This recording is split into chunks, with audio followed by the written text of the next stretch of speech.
You're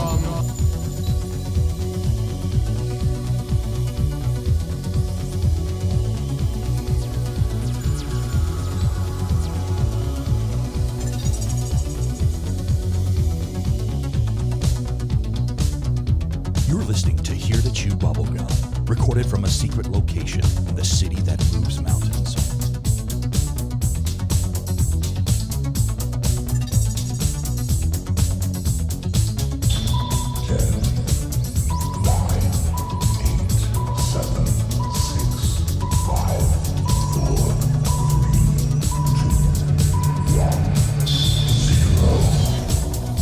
Greetings.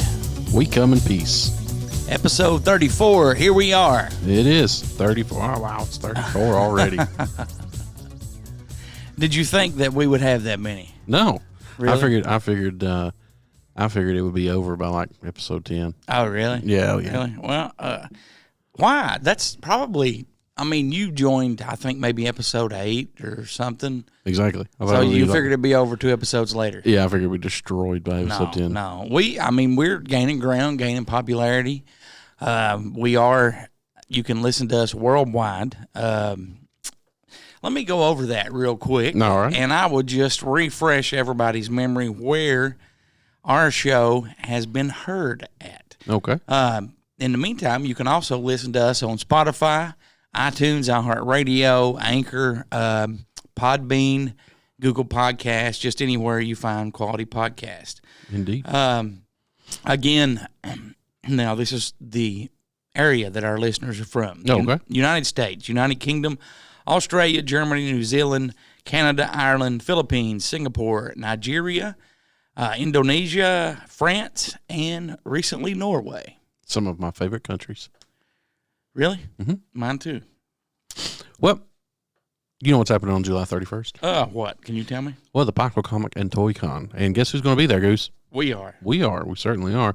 So the Pikeville Comic and Toy Con is going to be held on July 31st at the Appalachian Wireless Arena. For more information, you can visit their website, pikevillecomiccon.net. And they also have a Facebook page for that you can contact, the eStore Comic and Tech Shop, or you can call 606-263-4946. Now, we're going to be there. We're going to be walking around. We're going to be doing a couple shows. Yes, we are. We'll be talking to some people, talking to some folks. Of course, watch our YouTube page. We're going to be sharing some video that we'll be having while we're there. Of course, we're going to do some radio shows and things while we're there. So should be a good time. And we'll be going live on Station Head and maybe Facebook throughout the day while we're there. Yes. And we're also, I talked to Kent earlier in the week, and sometime in July we're going to have him on the show. I don't know if he's going to be in studio or if we're going to call him, but he's going to be on the show and tell us what to expect from this year's Pikeville Comic and Toy Con. Exciting. Very exciting. You want to start out with some listener email? Sure. Now, I think that the number might be not even this week on email. Okay. You may have less, but mine are a lot longer. Okay. So, because you always complain that I give you the long ones. You do give me the long ones. Well. Sonia from New Mexico says, "Hey, Goose, I've listened to the show for almost 2 months. I recently took a trip to Roswell and stopped at the museum. I think I know your real name. I saw it on the TV screen of Kentucky Visitors. I'm a huge fan and just want to say hello, David. Roswell to you and Croncat." Yes. Yes, I saw that one, and that was from who? Sonia, New Mexico. Thank you, Sonia. Yes, you did see my real name and where I'm from, because when you go there, you can register. You know, like old times, you would sign a guest book and put where you were from. Yes. It's all digital, and they've got this huge TV screen. And at the time me and my son went a couple years ago, we were the only ones from our area that had been there. So we did sign it and put our name on there, and so that's exciting. And thank you very much for saying David. So yeah, asshole. Well, I mean, what do you want me to say? You gave me the email. Well, if you wanted it, you should have redacted it. Well, yeah, okay. I'm just glad you didn't have my last name in it. Wait. Do you want to re-record this? No. You sure? Yeah. You can edit. No, we're good. Wayne from Indiana says, "Hello, my name is Wayne, and I live in Indiana. I used to live in your neck of the woods until about 5 years ago when I had to move to find a better job to support my family. I recently found your show, and my first time listening was when Goose talked about the government document with plans to build the moon base. Can you direct me to a website or email me the document? I've searched and can't find it. Thank you, and keep searching. Sincerely, Wayne, and he gives his last name, but I'm not going to give that out. I didn't find that I had that emailed to me, and I have already emailed that to Wayne. Okay. So hopefully, he will get that, and it is a fascinating document. Yes, definitely. And the person that, again, emailed that to me did not want their name on the show. So understandably. We'll just say Mr. X emailed me that. So, and that's the unfortunate truth behind the, coal mining's closing and things like that. Our area yes, it is. survived heavily on coal mining. Yes. And, with all of the EPA regulations and moving to different type of fuel sources, we are most of our good folks are having to move out and try to find jobs elsewhere. I'm very sorry, Wayne, that you had to become a Hoosier in order to do that to make that happen. And I probably shouldn't say this, but I'm going to go ahead and say it anyway. Sure. Once marijuana becomes legal in our state, and I'm being serious here. Okay. Jobs will be booming in our area once again, because there's two things. There's two things that people in our area are known for: making moonshine and growing pot. And once that becomes legal in our state, the bluegrass state of Kentucky, you will have a lot of people back to work. Yeah, well, I know what I'm doing when it becomes What's legal. that? You going to grow it? Yeah. Okay. Yeah. What would the name of your farm be? Hurry Curry Pot Services. Well, what about Happy Pappy? Happy Pappy gets sappy marijuana. Sure. Okay. Why not? All right. We might just be here to chew bubblegum marijuana. Who knows? Well, hey. we have to talk about that. Yeah. Troy from Kentucky says, "Hey, you guys noticed have you guys noticed that the UFO sightings are on the rise?" I have, for one. I've Yes, noticed. I have too, and we'll be talking about that in just a little bit. Was that his? That was his. All right. Thank you, Troy. Let's see. Here to Chew Bubblegum for Life says, "Hey, Goose, Cronkite, and the rest of the gang. I just wanted to say that I love the roundtable shows. They are great. When can we expect the next one, Roswell?" Well, we've not really sat down. We may have something coming up sooner than they think. Mm-hmm. So possibly roundtable number 3 coming up maybe over the next month or so. Okay. Well, that's exciting. Dixon09, of course, Hey, friend Dixon. of the show. Hello, Goose and Cronkite. Have you guys thought about starting a Patreon account? I think it would be good for you guys and for the show, Roswell. I mean, thank you very much, Dixon09, for suggesting that. And we've not really talked about that before. I mean, the only thing we could sell right now would be topless pictures of Cronkite. Mm-hmm. And I don't know if anybody wants to buy those or not. Everyone wants to buy those. And also, but, what I've noticed on the Patreon accounts that I've seen is it's not just topless shirts of Cronkite. Right, it's right. Do you have like special? Yeah, I mean, well, we could do special content, maybe uncensored content where we're uncensored right now. Where we just tell people how we really feel. Well, and maybe that's what our Get Real segment could be. Well, wait to the emails next week after the Get Real segment airs later on good, today. Huh? So not good. Huh? Oh no, I mean it doesn't drop till about 4:00, so you're looking at about 3 hours 15 minutes from now. All right. So and that supersized episode coming up does feature myself, our good friend Justin Perkins from Talk Junkie, mm-hmm. and Rebecca Short from the Short Shit Show. That's not even the same letters. Dude, how that happen? I have no clue. The actress Rebecca Gayhart's from my county. So I see. Rebecca Short of the Short Shit Show, fabulous interview with her. And like Cronkite just said, in the last segment of that show, we do a new segment, Get Real. I probably just. Well, no, I mean they don't air before this one, so yeah, right. So it doesn't matter. Yeah. So I mean, I'm just saying, next week when we record, we should get some email feedback from that. So good or bad, we're going to read it. Oh, it's going to be bad. So, you don't know that. It's going to be bad. Seth from Kentucky says, Goose, Cronkite, and Elliot, you guys are great. I love the roundtable shows. When are you going to have Luke Fugit back on the show? I recently started following him on YouTube, and he is a highly intelligent person. I can see what Goose said, that he's capable of building a time machine. Also, when can we expect the Randonautica videos? Well, to answer the first part, hopefully we'll have Luke on sometime in the month of July. I've talked to him a while back, and asked him, would he like to come back on and give us an update and talk about some stuff? And he said yes. It's just a matter of locking down a date and actually recording the interview.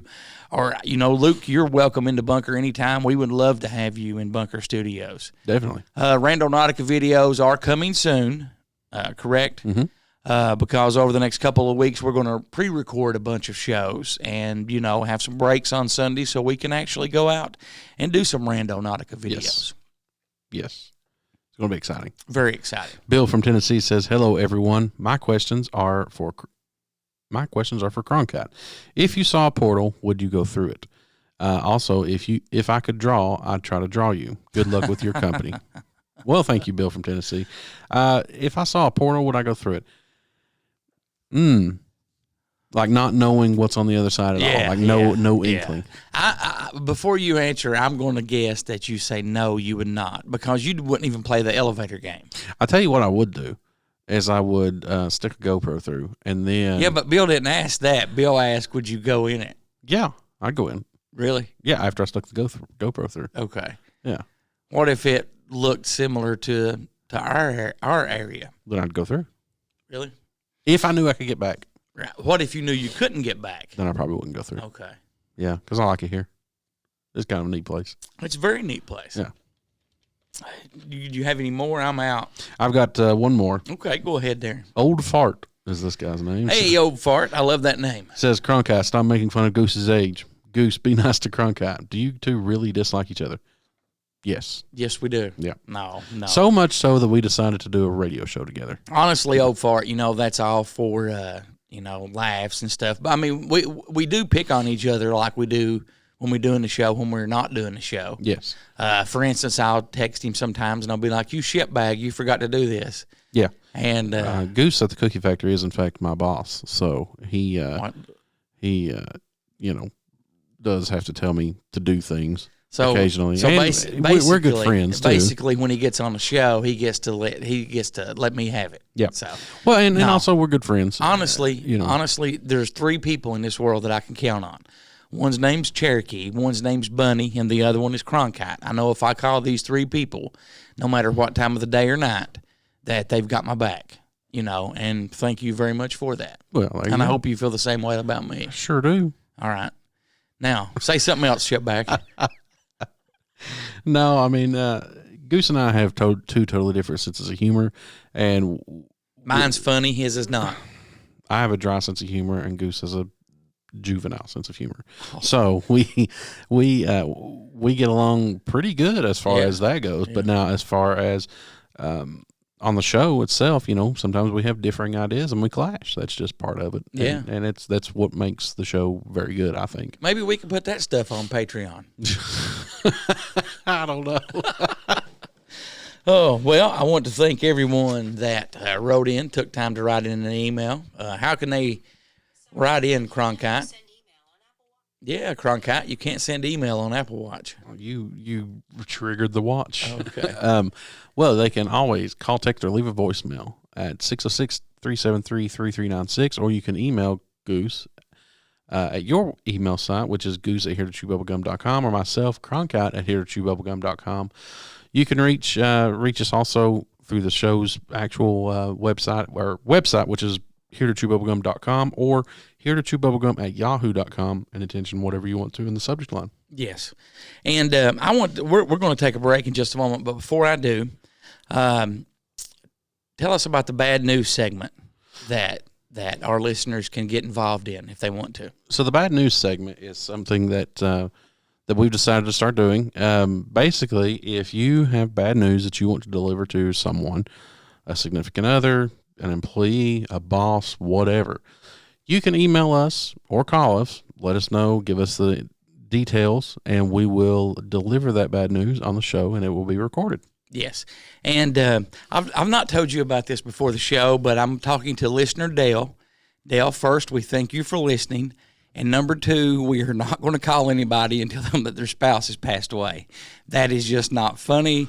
We are not going to do that. Thank you for writing in and suggesting that, but we are not going to do that. And I was going to tell you about that before we started the show, but it just dawned on me that I forgot to tell you. Death notifications are not funny, and even if it's a joke or not a joke, we don't want. Well, it was a joke. It was very lengthy. I'll have to forward you that email, but we're not going to tell anybody that their spouse or children or loved one or family, somebody passed away. That's just a sick-humored, what is wrong with you, you sick bastard? Right? Oh, Dale, he's a... Dale giving them hell. Oh, yeah, he's a... Do you have anything to say before we take a break? No. All right, we're going to take a break, and we'll be back in just a few moments. I turned away when you needed me. I thought the fire would burn forever, you see. I made mistakes, but you've always pulled me through. Take a lighter look into the darker side of the world. Join Elliot, Gertie, and Beagle as they jump into the dark abyss of hauntings, serial killers, conspiracy plots, and beyond. The Spooky Family Podcast premieres July 1st, wherever you find and listen to quality podcasts.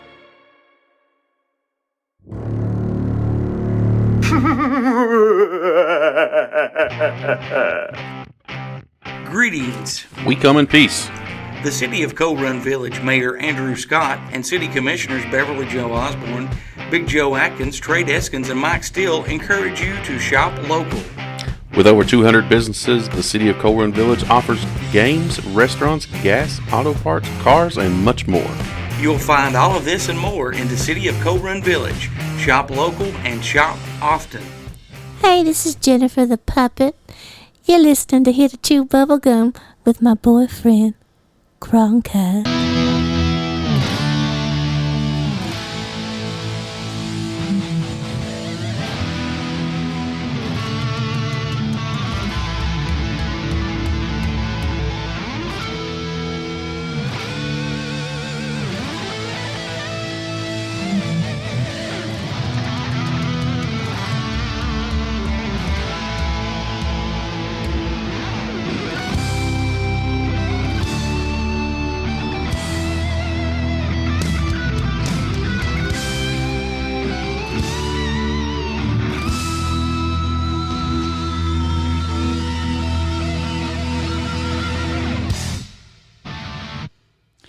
And welcome back to Here to Chew Bubblegum. I'm Goose. The guy across from the table is my best bud, Cronkite, who is aggressively looking at some papers. What kind of papers are you looking at there? I'm looking at my next article that we're going to talk about. Okay, sounds good. Go ahead and start us out then. Oh, okay. Well, just like that. Oh, yeah. All righty. So Canada's ex-defense minister says that if we down a UFO, we'll be facing an interstellar war, which I'm pretty sure that's true. Maybe, but I don't know. So Paul Hellyer was Canadian Prime Minister in Defense in 1960s, ruling over the country's armed forces during the time of the Cold War. And when he retired, he publicly stated that we are not alone in the universe, and some guests from outer space actually live here on planet Earth. How crazy is that? Very crazy. Very crazy. So Sophie Shevardnadze, I know I'm screwing her name up, and I do apologize, Sophie, if you listen to this. She forgives you. She is interviewing Paul Hellyer, and we're gonna kind of go over this interview and kind of talk about it. Hey, sounds great to me. All right, so our guest today is the Honorable Paul Hellyer, former Minister of Defense from Canada, and he believes that life forms from space are present on Earth. It's great to have you on our show, and why do you say that UFOs are as real as airplanes flying over our heads? Paul goes on to say, because I know that they are. As a matter of fact, they've been visiting our planet for thousands of years. And one of the cases that would interest you most, if you give me 2 or 3 minutes to answer, is that during the Cold War in 1961, there were about 50 UFOs in formation flying from South Russia across Europe. And Supreme Allied Command was very concerned and about ready to press the panic button when they turned around and went back over the North Pole. They decided to do an investigation, and they investigated for 3 years, and they decided that With absolute certainty, 4 species at least had been visiting this planet for thousands of years. We have had a long history of UFOs, and of course, there's been a lot more activity in the last few decades since we invented the atomic bomb, and they are very concerned about that and the fact that we might use it again. And because the cosmos is a unity and it affects not just us, but the other people in the cosmos, they are very much afraid that we might be stupid enough to start using atomic weapons again. And this would be very bad for us and bad for them as well.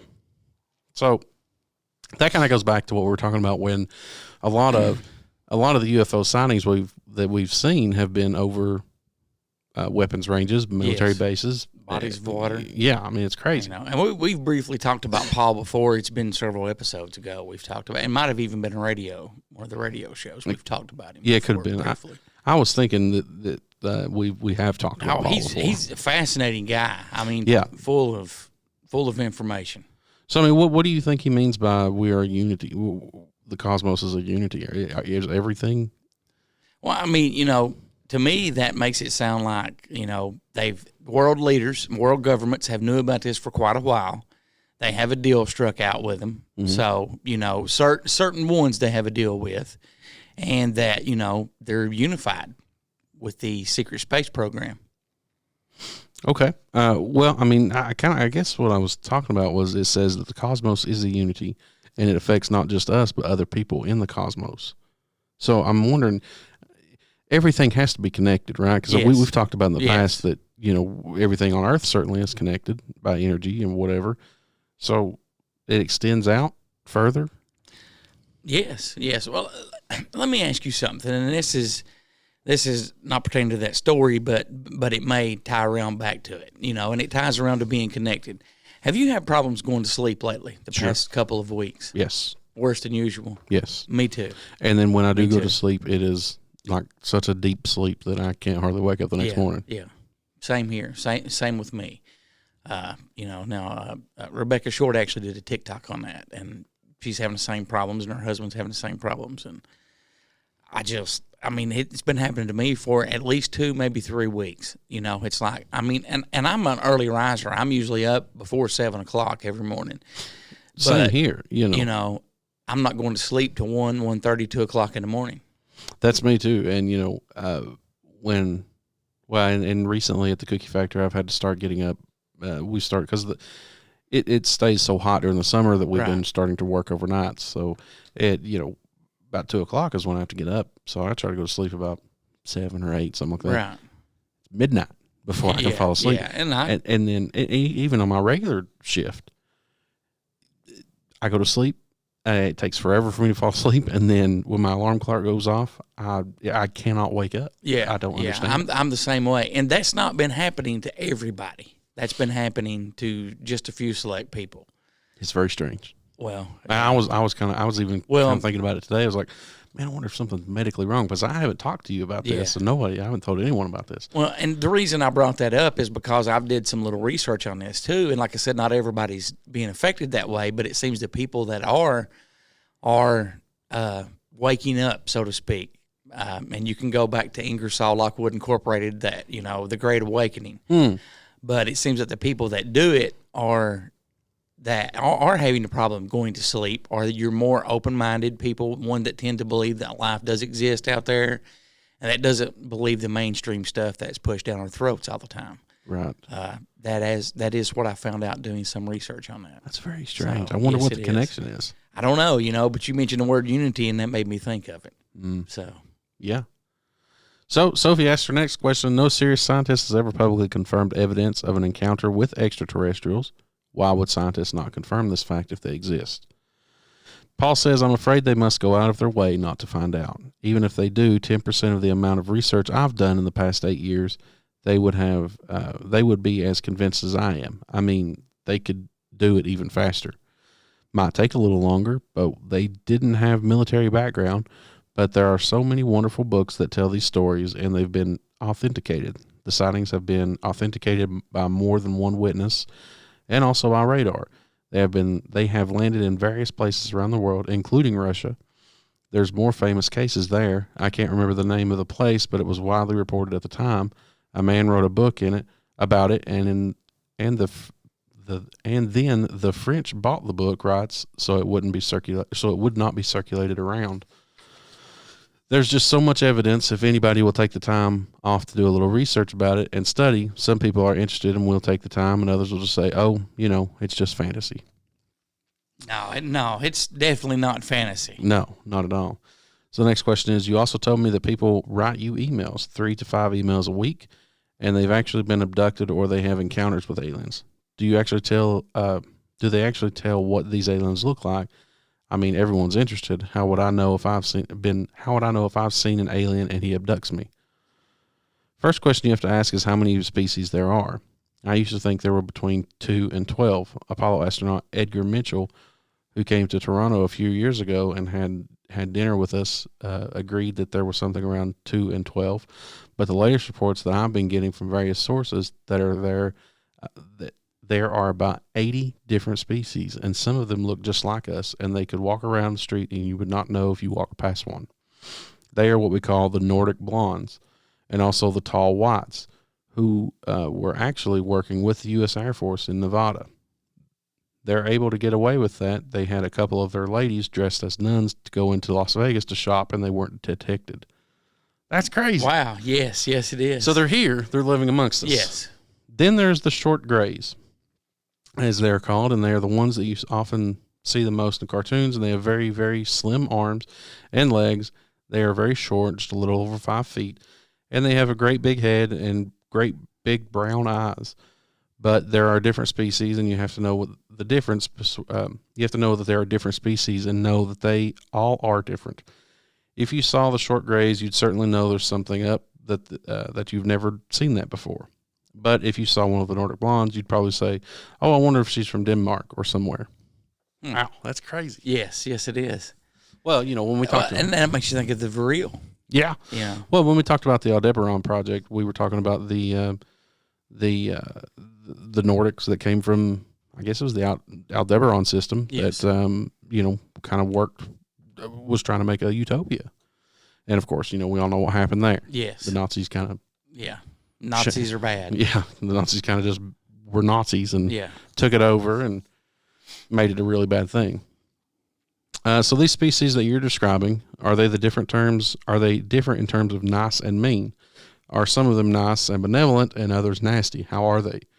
Are they good to people on Earth, or are they here to harm them? It's a difficult question to answer, he says, because they have different agendas, and maybe all of us on Earth should have the same agenda. But you can say maybe that Russia and China and the U.S. all have the same agenda at every turn, because they don't.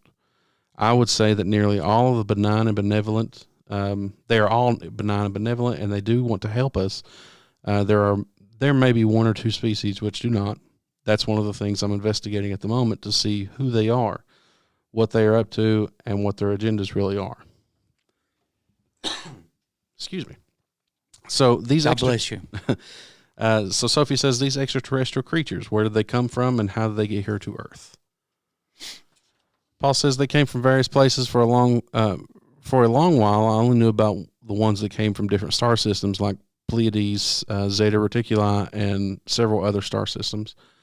But in the past few months, I have met those who made me aware that there are some in our own star system, and that there are actually extraterrestrials who live on the planet called Andromeda, which is one of the moons of Saturn, and that there are others on Venus, and that they may be interacting between themselves. I suspect that they are, because that there is what's called a federation of these people, and they have rules. For example, one of the rules is that they don't interfere with our affairs unless they're invited to, and that's one of the reasons probably that we really don't see a whole lot of them. He's talking about the Galactic Federation there. It sounds like it, yeah. Okay. He doesn't come right out and say the Galactic Federation, but he calls it a federation. But what do you mean? There are lots of people who want to interact with them. There are a lot of people who want to actually want to see them and know who they are. What do they need? A special invitation to interact with us? What does it mean they don't want to interfere in our affairs? Paul says they don't want to tell us how to run our affairs. They have accepted the fact that this is our planet and that we have a right to run it. But they are very, very concerned. They don't think we are good stewards of our planet. we're clear cutting our forest, we're polluting our rivers and our lakes, and we're dumping sewage in the oceans. And we're doing all sorts of things which are not what good stewards of the home should be doing. They don't like that, that they made it. They don't like that, and they made it very clear. As a matter of fact, they have given us a warning. Excuse me. Says so. She says how, and they said this has come from more than one source. She said, how have they made it clear? What have they done? They have talked to people. One of the chaps I've talked to about a month ago was interacting with them in 1974. He and his brother in Peru. They were taken to Andromeda. They were teleported there. They were told that people there think that we are really wrecking our planet, and in fact, that something dreadful is going to happen if we don't smarten up and change our ways. We spend too much time fighting each other. We spend too much money on military expenditures and not enough time feeding the poor and looking after the homeless and the sick, and that we are polluting our waters and our air, and that we're playing with exotic weapons, thermonuclear weapons, and atomic weapons, which have such devastating effects on both Earth and areas of the cosmos. They don't like that, and that's the reason they would like to work with us to teach us better ways, but only, I think, with our consent. You know, that's strange, because a lot lately you've heard of a lot of climate control. Yeah. You've heard of people kind of actually stepping out and speaking about the homeless and the sick and the weak and Right. our oceans being damaged. I mean, I think we've always should take care of our homeless first. I mean, can you, off the top of your head, name another government that taxes its citizens and sends money to the United States? No, Me neither. not at all. So, I mean, we should take care of our people here first before we take care of anybody else. I agree. But it also makes you wonder, they're here and they're walking among us. You think I think it's very possible. Now, I've been reading some more stuff that I've goosed on DuckDuckGo, and there is several things that I've been reading lately that makes me tend to lean to the side that there could possibly be here walking among us, and they could have been for quite a while. Well, I mean, what I'm kind of getting at is, do you think that there are they're the ones that are kind of leading this charge of climate control and cleaning up our oceans and things like that? I don't know. I've never really thought about that. That's a good question. I mean, it's possible. Yeah. It's very possible. Yeah, I don't know. I mean, Greta Thunberg, she's all of a sudden she is a explosive character. Yeah, but she's like a kid, though, isn't she? Yeah, but she kind of looks like an alien. Just saying. Well, I mean, I'm not going to take any pop shots at a kid. I'm not taking pop shots. She just kind of looks like an alien. Okay. Again, that's Croncat at heretechewbubblegum.com. Goose at heretechewbubblegum.com. No, that's Croncat here at chewbubblegum.com. You're going to edit that out. I know you are. No. Yeah, you certainly will. No, I certainly will not.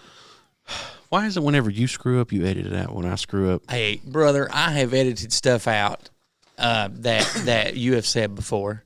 yeah, and then you went right behind my back. Old man Cronkite's got Yeah, but then you went right behind my back and told them about it to their face. but that made but you'd already told them before. Yeah, well, okay. So and they said it was fine. So I think old fart's right. We just don't like each other. That's what it is. no. You're a shitbag piece of shit. Okay. Sophie says, but here's what I'm thinking. If you are outing their presence, which is clearly not what they want since they're hiding, why are you afraid of repercussions? You are obviously stating that they are here among us, telling us all these species exist. They are here among us, and I'm not afraid because in most cases, as far as technology is concerned, they are light years ahead of us, and we learned a lot of things from them. A lot of things that we use today, we got from them. LED lights, microchips, Kevlar, and all sorts of other things that we got from their technology that we could get a lot more too, especially in the fields of medicine and agriculture, if we would go about it peacefully. You know what? All right, so I've never thought about LED lights being alien technology. but I was reading because I was trying to do some research for the show this week, and I got on Ingersoll Lockwood's website. Okay, has it changed again? There's something on there that's supposed to. There's a big announcement supposed to happen at the end of the month, but at the end of June. I think so. Yeah. So you know what else is supposed to happen towards the end of June? Right. The disclosure. But I was reading something and just kind of paraphrasing because I'm not in any way going to even attempt to read what they had written. Right. But essentially, they were talking about how much carbon is in the top 160 centimeters of the soil, and that they were going to relocate topsoil to certain locations so that they could make better agriculture. Okay. Ingersoll Lockwood Incorporated is doing this. Yes. Okay. And All right. he just said that they have a lot more medicine and agricultural technology that we could use. That Mind blown. That kind of ties together, with some of the stuff they've had before, because they had a link on their website. What was it, Healthy America or something like that? Yeah. It's oh man. Well, what if it's all the same? It could be. Yeah. All right. He says, it goes on to say, but I think maybe some of our people are more interested in getting the military technology, and I think that's wrong-headed, and that's one of the things that we are going to have to change, because we're going to have to work together, all of us, everywhere on the planet. That's true. If the human race is going to succeed, we are going to have to start working together, put aside our petty differences, our religious backgrounds, or whatever is causing wars, and work together. Because if humanity is to survive, they have to leave Earth. Eventually, Earth will be destroyed. You think so? No, I know so. I mean, at some point, the sun is going to go supernova and destroy everything in the solar system. That's just part of it. Let's say that scenario does happen, but you've got, according to that story, life on other planets in our solar system. What's going to happen to those guys who are already capable of traveling to other planets? Yeah. Well, they're already capable of living on Venus and Andromeda. Right. They're already capable of traveling to other planets. Good point. But we can't. So that we know of. That we know of, yeah. All right, so Sophie goes to say, you mentioned military technology and swapping technologies and barters in between aliens and people in American government. I want to ask you, as a former Minister of Defense of Canada, is interstellar war a possibility? Should we be creating a Star Wars force to defend ourselves from possible invasion or something like that? I think we've already got it. Sure we do. Yeah, I believe so too. I mean, they even called it Star Wars in the 80s. Yeah. Paul goes on to say, I think it's a possibility, but it's a possibility specifically if we shoot down every UFO that comes into our space without asking who they are and what they want right from the beginning, and we started scrambling planes trying to shoot them down. But their technology was superior enough that we weren't able to get away with it. Certainly not for a long while. During that period of time, they could have taken over us without any trouble if they wanted to. So I think rather than developing our own Star Wars to protect ourselves against them, we should work with the benign species that are of a vast majority and work together and rely largely on them, of course, and cooperate, so that we would be contributing something at the same time. I don't think there's any point of us developing a galactic force that would attempt us to ride on our own and get into mischief, which is one of the things that some of them are concerned about. So they're worried we're going to get out there and be idiots and get ourselves killed. Right. Well, he's got a very valid point. Sure they do. So. I mean, I could definitely see humanity get out there and be like, oh, we know it all. We already know everything. Yeah.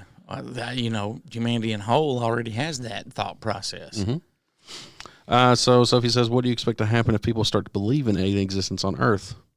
He said, I hope that's the case. I am all for full disclosure, and I'm going to push very hard for full disclosure in the book I'm writing to give some reasons for it, things that we really have to know and have to know right now. Our future as a species, and here I mean all of the species in the world, is potentially at risk if we don't figure out what's going on and work together to try to make life more amiable for us all, and to work with our neighbors from other planets as well. I'm pretty sure that's. There's a couple more questions, but that's pretty much the end of the interview. Oh, he's a fascinating guy. I mean, he's he's in his 90s, isn't he? Oh yeah. I mean, if he was, I don't know exact age, but if he was Minister of Defense in his 60s, I mean, yeah, he would have to be. Yeah. Because I think when we talked about him before, he was like 92. Yeah. I'm going to move on to some recent UFO sightings. and I also have some MUFON reports. But some recent sightings. This one occurred June the 6th, 2021. Leaked document narrates Brazil police encounter with UFOs. The Brazilian police report also claims that humanoid aliens were present in the region following the UFO sighting. Ronnie Vernet, a self-styled alien researcher, has released secret documents from Brazilian police that surprisingly narrate their encounter with an unidentified flying object. A report published in the Daily Star narrates the research finding and claims that the Brazilian police had an encounter of a UFO in 2008. Brazilian UFO event triggered a military investigation. The document, translated and released by Vernet, also claims that the mysterious UFO even led to a military investigation.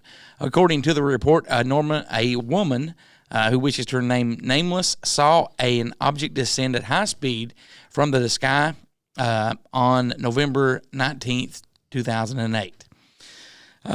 And we talked about this on the radio show a little bit last week. NASA investigating UFO sightings, agency chief says. NASA is now on and included in the FBI case. NASA Chief Bill Nelson, who assumed this post last month, has asked agency researchers to look into UFO sightings that U.S. Navy pilots have reported over the past 2 decades, CNN reported. Now that I'm here at NASA, I've turned to our scientists and I've said, would you, looking at it from a scientific standpoint, see if we can better determine what these objects are so we have a better idea? Nelson told CNN's Rachel Crane in an interview that the network posted on Friday, June the 4th. The bottom line is we want to know, he added, and that's what we're trying to do. Now, this was the guy that I was telling you that had been in position before that could have started disclosure and got it, and he never did anything. And like 28 years in that position, but now he's NASA, and he suddenly wants to pretend like he's wanting to do it. Yeah, you know, since they have to do it anyway. Yeah, since they have to do it, he's all behind it. Yeah.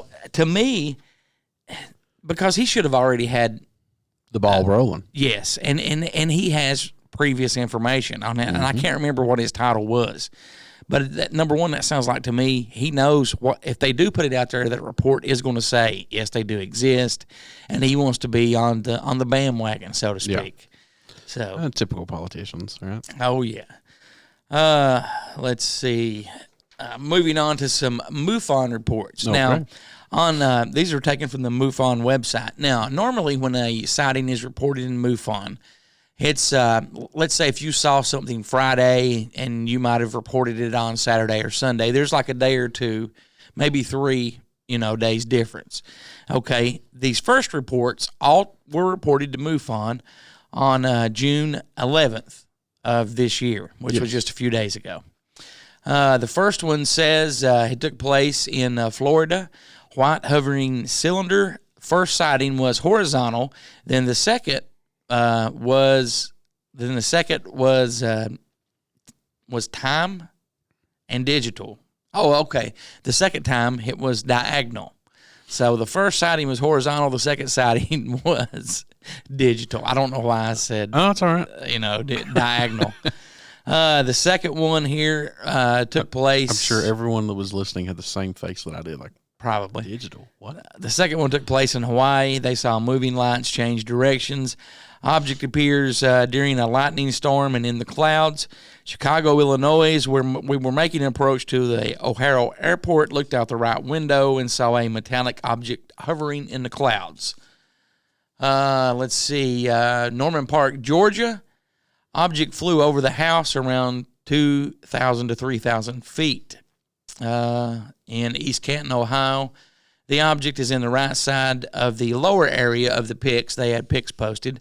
Not visible to the naked eye. We were driving and going west. Red, rapidly moving light from across the sky. The second one was in Sandusky, Ohio, that backs up the one I just read from East Canton, Ohio. Chicago, Illinois, again, something flying above Lake Michigan in Chicago.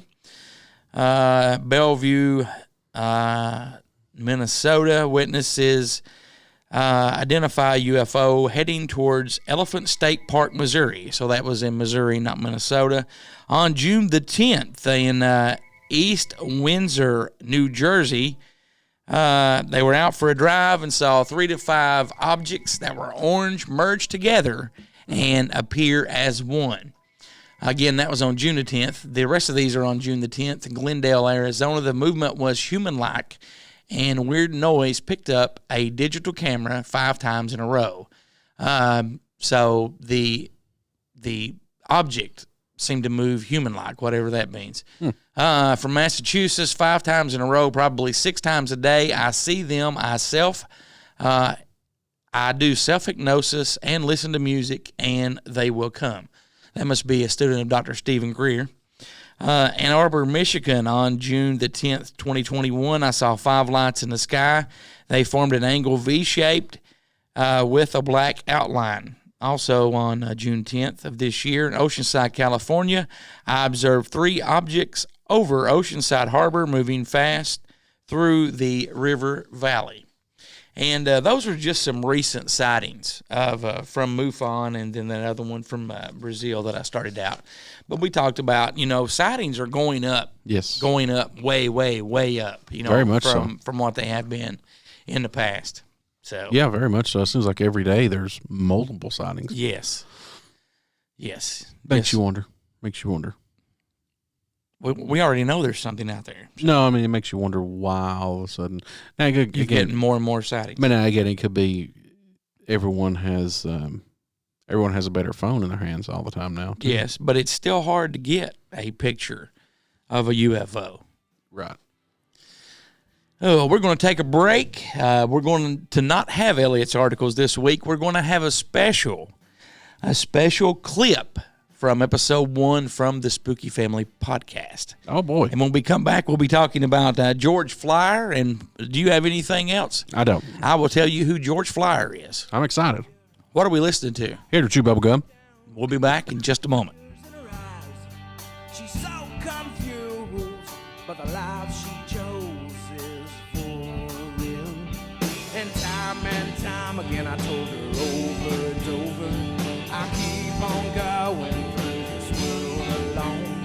I'm so crazy the way she did me. Are you a horror movie fan? Yeah, I dig horror movies. Are you searching for a great internet horror talk radio show to listen to? Why, sure, that sounds quite spiffy. Then you need to tune into deadpit.com. It's the original horror talk radio show. Dead Pit is a show by the fans and for the fans. Uncensored and unbiased opinions are the goal of the show, giving fans honest reviews on new films and vintage classics of the horror genre. Make deadpit.com your #1 horror station destination. Hey everyone, this is Goose from Here to Chew Bubblegum. I want to tell you about my friend T-Shirt Joe at FastCustomShirts.com. T-Shirt Joe is your go-to guy for all your custom work. Also, you can check out their website and find artist originals, college shirts, comics, famous folk, fetish, military, movie shirts, occupations, podcast and website shirts, plus yes, face mask, and many other items over at FastCustomShirts.com. While there at their website, you can sign up for their newsletter. Or you can give Joe a call at area code 361-814-9212. That's 361-814-9212 to contact my friend T-Shirt Joe at FastCustomShirts.com. Elliot, Gertie, and Beagle, take it away! Thank you very much, Chris Christopherson. Is that his name? I've never learned his name. I've never talked to him other than saying hello or goodbye. Yeah, I know. We should probably, if he's going to be in our house, we should probably get to know him. When he stares at me at night, it creeps me out. It's a little uncomfortable. But he's really good at turning the fan on and off. So he is. I like it on that. All right, guys, you are here with the inaugural... perfect temperature. You are here for the inaugural episode of the Spooky Family Podcast, and we are so glad you're here with us. Yes, I am Elliot Spooky, and to my right is my beautiful wife. I'll let her introduce herself. Gertie. Spooky. Garrity. Garrity. And to my left is our wonderful half man, half animal brother-in-law. Ooh. I am the legal beagle. He's like Teen Spooky. Wolf, kind of. Yeah. Like I all the wish bad I was parts half as cool half as cool as Teen Wolf. as Teen Wolf. That's just the basketball scene. No, that's a robot. Never mind. Anyway, guys, we've completely lost the script. This is not how we should have started the first episode, but it is how we have started the first episode. It's in the books. It is in the books. So, what are y'all into? Like, we've got a lot of new listeners, I hope. People who don't know us from Here to Chew Bubblegum. That is our sister What? podcast. Yeah, what's up, Goose? What's up, Cronkite? Gotta What's give a up, shout Ned? out to the boys. That's right. And, we're a part of a bigger, network of podcasts now. There's all kinds of podcasts here in the deep, dark hills of eastern Kentucky that, we're trying to branch out a little bit. We've got Talk Junkie with our buddy Justin Perkins over in Knott County. He's doing a fantastic job. And, I don't know, there's a couple more. Yeah, I mean, there's some, hopefully, that we're going to pull into it. But we are looking for emails.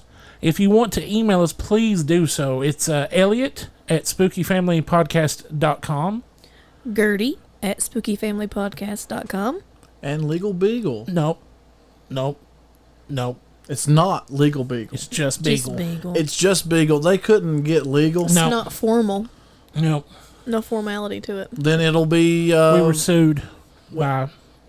Did I sue myself? You did. Harvey You did. Birdman, attorney at law. Then get at me at Beagle Yep. at Podcast.com. spookyfamilypodcast.com. That's right. Great. Good job. So yeah, No. fantastic job. So listen, we wanted to start out with something that was near and dear to us. We like ghost stories. We're all about ghost stories, but there's plenty of time for ghost stories. Well, we will get there. We will get there. Pump the brakes. Yes. But here's the thing. So our next big topic was, well, maybe we should do, I don't know, creepypasta. We'll get there. We will get there. It's coming, I promise. Guys, easy. Scary anime. I'm not excited by that. mean- I mean, I know Beagle is. Oh. I'm only excited to hear how you all Our befuddlement interpret it at the plot and- lines that you're going to Yeah, try to because explain. they are out there. I'm looking forward to, but I'm sitting in a room right now, folks, and there are posters of what I'm assuming are anime, and they all look insane. They're very scary, and we'll talk about those on a new segment that will debut in a couple of weeks. But we've got some guests lined up that we want to bring in, but we didn't feel like the first episode was a guest episode. We want you all to get to know us. Guys, make sure if you want to email us, Elliot at spookyfamilypodcast.com. Gertie at spookyfamilypodcast.com. And Beagle at spookyfamilypodcast.com. Yes, and if you want to text us, call us, and leave a message or any of that good stuff, you can do that at area code 276-299-1681. We want to hear from you. Please give us all of the information that you can. If you know anything about these missing 4, if you have a theory about what's happening, send it to us. Let us know. Yeah, we definitely want to read that. We probably won't read any emails until around our 3rd or 4th episode. We're not, we don't want to rush anybody. We want to get this out there. Please share our podcast with people. Guys, we will see you all in about a week's time. You can listen to us every Thursday on Spotify, on iTunes, on any place where you listen to podcasts. Quality podcast. Quality podcast, not just any old podcast. Quality podcast. Anywhere you get that ear candy at. That's right. Guys, watch out for Bigfoot. Watch out for aliens. Watch out for crazy, feral, cannibal people living inside the woods. And the forest. Fae. And the Fae. forest. And the Fae. Oh, well, yeah, we need to talk about them. But- Yeah.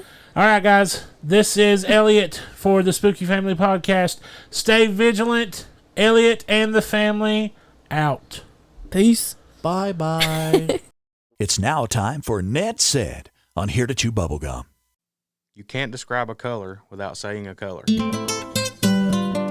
When you want fresh, authentic Mexican food, you want El Picante in Coal Run. Dine on sizzling hot fajitas, the freshest pico de gallo, or if you're craving their secret ingredient jalapeno dip, the only place you'll find it is El Picante. Look, there are Mexican restaurants on every corner. The difference is in the mouth-watering food and the great service you'll get at El Picante in Coal Run. Visit El Picante for lunch today.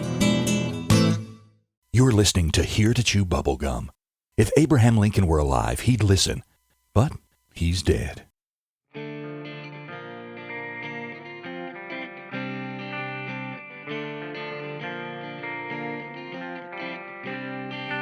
can tell how much this means to you by the way you move. This is your chance. And we are back. Here to Chew Bubblegum, episode number 34, episode 34. 34. 3, 4. 3. That's a 3. Yes. And a 4. Yes, Together, yes it is. Yes, it is. 34. Yes, yes it is. And you're not going to have any age jokes there. Thank you very much. I appreciate that. There's no age. Well, I mean, it's not appropriate to have an age joke just yet. Oh, okay. Well, thank you. You have grew up a lot. What did you think about that clip of the Spooky Family podcast? I can't wait to check it out and listen to it all. Coming very soon. July 1st is their first day. Yeah, I can't wait either. I mean, I'm a big fan of their what they did for us. Yeah. I mean, if they bring even half of that to their show, I mean, it's going to be amazing. And I want to thank Elliot and Gertie and Beagle for letting us play that clip there, and they'll actually be in the studio in a couple of weeks. That's exciting. All three of them. That's a good time. So I am looking forward to that. Me too. We're going to talk about George Filer. Have you ever heard of George Filer? I don't think so. Okay. This starts out, Major George Filer. The story of an alien being killed at an American military base that took place in 1978 claims the former United States Air Force intelligence officer, Major George Filer. The mysterious incident was widely discussed among people who were fond of UFOs and conspiracy theories in the 1980s. The main eyewitnesses to this story is a retired U.S. Air Force Major, George Filer, who in those years served at a military base in Fort Dix, New Jersey. At the same time he found himself, he did not personally see the killing, but communicated with those who were aware of it, and that it did in fact happen at the American military base.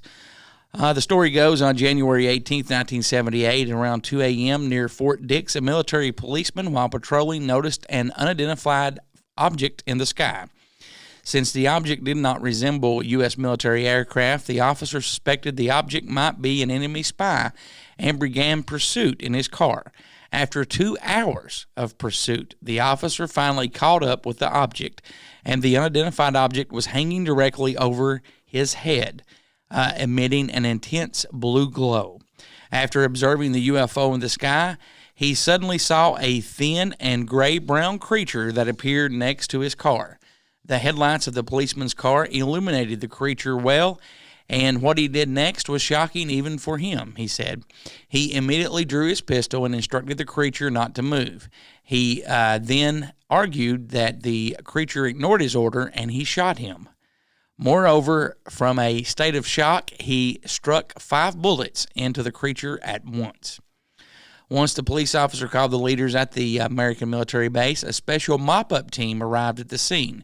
They acted as if this was not the first time they had seen such a creature and ordered everyone to remain silent and not tell anyone about what happened. The body was then took and flown to, guess where? Wright-Patterson Air Force Base. You're exactly right, in Ohio. That is the moment that Major George Filer finally appears. Early on the morning of January 18th, he arrived at Fort Dix Base to prepare for a senior officer's briefing and was baffled when he met the senior sergeant who was managing staff, office telephones, and faxes on the bases. He looked flustered, Filer recalled. Filer asked him about the mysterious incident, and he said that the stranger was shot on the territory of our base. His face was pale and his eyes were wide open. When I asked him where did it come from, he replied that it came from space and that it was an alien. He also said that UFOs are constantly circling our planet. Later, George Fowler tried to find out more details, but nothing came of it due to the strictest secrecy. He did not even get to see the photos of the shot alien, although he says he knows for sure that those do exist and they were taken at the scene of the crime. When Fowler's story hit the media, the U.S. Air Force Base immediately disowned it and said that it was a hoax. Nevertheless, the retired major still assures that everything described is true. After the incident, Major George Fowler, who became carried away by UFOs and aliens for some time, he was the head of the Eastern Branch of the American UFO organization, MUFON. Now, I've actually saw this interview with him. Okay, and he's older in the interview, and I think he's still alive. I think he may be in his late 80s. But in this interview, he, just his demeanor, the way that his body actions strike me as someone telling 100% complete truth. Right. I mean, that's strange. I mean, so what did the ship do? I mean, it sees its compatriot get shot. Yeah. And then, evidently it took off after that. So, welcome to Earth. Pow, pow, pow, pow, pow. That's a strange story. A very, very, very strange story. But like I said, in his interview, he does lead me to believe by his actions that he was telling the truth. And I mean, he's in his late 80s. Why would he have to gain from making a story like that? Right. He retired from the military, he has a military pension. He could be in jeopardy of losing that by coming forward and telling that story. Yeah. Yeah. I mean, even back then, he could have gotten in trouble for that. Yeah. And he was a major. So, first, we've always said that UFOs tend to pop up at one of the places, the military bases, that it was at a military base. Yeah. Yeah. Well, I mean, it just strikes me strange that this creature was shot and the ship just left. Yeah. Well, you can search George Fowler, Major George Fowler, USAF, and you can also find out more about Mr. Fowler. Well, I mean, I believe Fowler. I just I would be interested to know what happened to the ship. Where'd it go? Up and away, I guess. So.